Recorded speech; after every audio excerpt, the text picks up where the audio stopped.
दोस्तों नमस्कार, स्वागत है आप सभी का ऑनलाइन यूट्यूब चैनल पे। इस वीडियो में हम बात करने वाले हैं कई बड़ी और लेटेस्ट अपडेट के बारे में। एक एक करके सारी जानकारी हम कवर करेंगे। तो चलिए दोस्तों वीडियो शुरू करते हैं।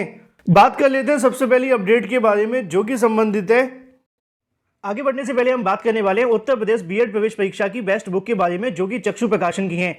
इस बुक के अंदर आप सभी को मिलते हैं 3900 से ज्यादा बहुविकल्पी क्वेश्चन, इसके अलावा 6 सॉल्व पेपर और 15 प्रैक्टिस सेट के साथ। इस बुक में प्रीवियस ईयर क्वेश्चन के साथ साथ परीक्षा में आने वाले मोस्ट एक्सपेक्टेड क्वेश्चंस को भी रखा गया है। जैसा कि आप सभी अपनी स्क्रीन पर देख सकते हैं, सभी क्वेश्चन की सटीक उत्तरमाला आपको देखने के लिए मिलती है। साथ ही उत्तरमाला के साथ आपको मिलता है उत्तरों का व्याख्यात्मक हल, जिससे कि आपको सही जानकारी मिले थ्योरी के साथ। और सबसे खास बात यह है कि इस बुक को तैयार करते समय 100% आपके सिलेबस को ध्यान में रखा गया है।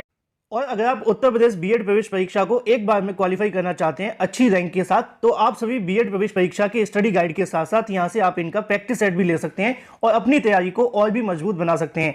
आप इन बुक को अमेजोन या फ्लिपकार्ट से भी ले सकते हैं, जिसका लिंक आपको वीडियो की डिस्क्रिप्शन में दिया गया है, या फिर अपने नजदीकी दुकान से भी जाकर इसको परचेज कर सकते हैं। सभी जगह उपलब्ध है। भारत के इतिहास को लेकर जानकारी देखने के लिए मिल रही है कि मुगल इतिहास को सिलेबस से हटाया गया है। अब इसको आगे पढ़ाने की आवश्यकता नहीं पड़ेगी।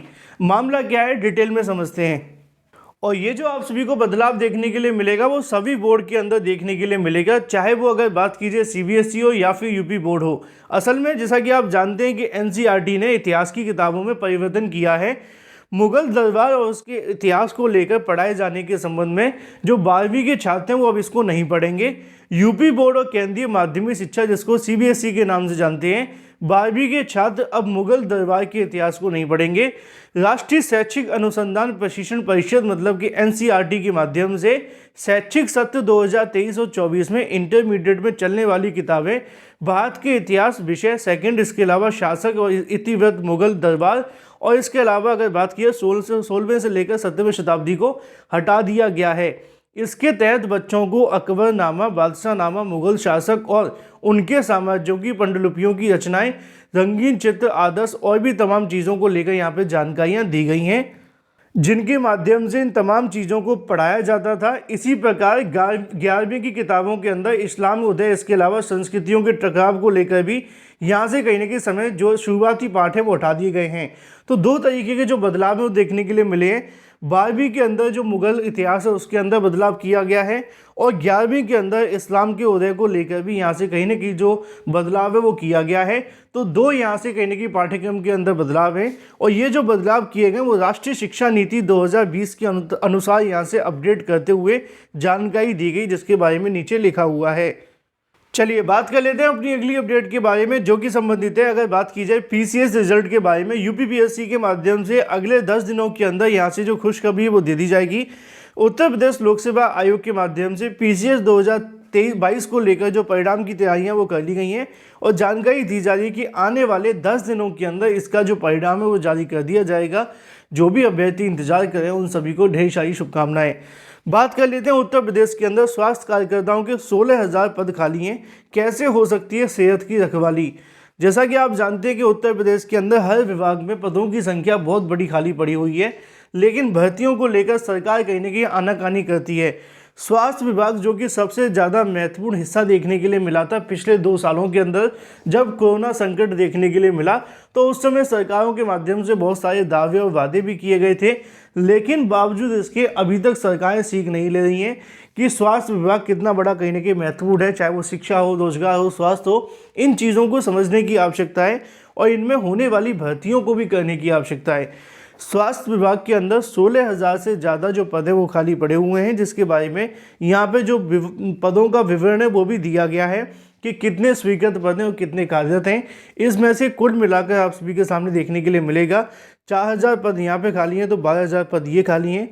इन दोनों को मिलाकर 16,000 पद खाली हैं, और अगर सरकार इनको भर दे तो किसी को रोजगार मिलेगा तो किसी को स्वास्थ्य सेवाएं, और दोनों का यहाँ पे बेनिफिट होगा। लेकिन सरकार कहीं ना कहीं खाली पदों को भरने के लिए हमेशा बैक फुट पर रहती है। चलिए बात कर लेते हैं अपनी अगली अपडेट के बारे में जो कि संबंधित है उत्तर प्रदेश के अंदर 2.5 लाख से अधिक पदों पर नई प्राथमिक शिक्षक भर्ती करने की तैयारी को लेकर। जैसा कि आप जानते हैं कि उत्तर प्रदेश के अंदर प्राथमिक शिक्षकों की बड़ी संख्या में पद खाली पड़े हुए हैं, और इन पदों को भरने के लिए अभ्यर्थियों के माध्यम से उत्तर प्रदेश के लखनऊ के अंदर धरना प्रदर्शन भी किया जा रहा है। इको गार्डन में आज भी अभ्यर्थियों के माध्यम से नई प्राइमरी शिक्षक भर्ती के विज्ञापन के लिए धरना प्रदर्शन जारी है। बेशक यहाँ पे 2.5 लाख से ज़्यादा शिक्षकों के पद खाली हैं, लेकिन उन पदों को भरवाने के लिए जो मांग कर रहे हैं वहाँ पर सिर्फ 50 से 60 अभ्यर्थी देखने के लिए मिलते हैं धरना प्रदर्शन के अंदर। और रोज़ की अगर हम एवरेज की बात करें तो 10 से 11 अभ्यर्थी पाए जाते हैं। मतलब अंदाज़ा लगा करके देखिए कि 2.5 लाख से ज़्यादा पद खाली हैं, और अगर इन पर भर्ती के लिए विज्ञापन निकाल दो तो 25 लाख आवेदन होंगे, और धरना प्रदर्शन में सिर्फ 10 या 11 अभ्यर्थी जाते हैं। जैसा कि आप लोग इमेजेस के माध्यम से भी देख सकते हैं, नई प्राइमरी शिक्षक भर्ती की मांग करने वाले अभ्यर्थी इको गार्डन के अंदर संख्या बल को। लेकिन वहीं दूसरी तरफ समाचार पत्रों के माध्यम से जानकारी भी देखने के लिए मिल रही है कि प्रदेश के अंदर सरकार एक नई नीति बनाने पर विचार कर रही है, जिसके माध्यम से 2.5 लाख से ज़्यादा प्राइमरी स्कूलों के अंदर खाली पड़े हुए पदों को भरने को लेकर सरकार के माध्यम से फॉर्मूले पर विचार किया जा रहा है। अगर अब भी अभ्यर्थी एकजुट नहीं होते हैं तो कहीं ना कहीं ये छात्रों के लिए नकारात्मक होगा, क्योंकि अभ्यर्थी सरकार के सामने अपनी मांग रखेंगे तो निश्चित तौर पर आप सभी को सफलता मिलेगी।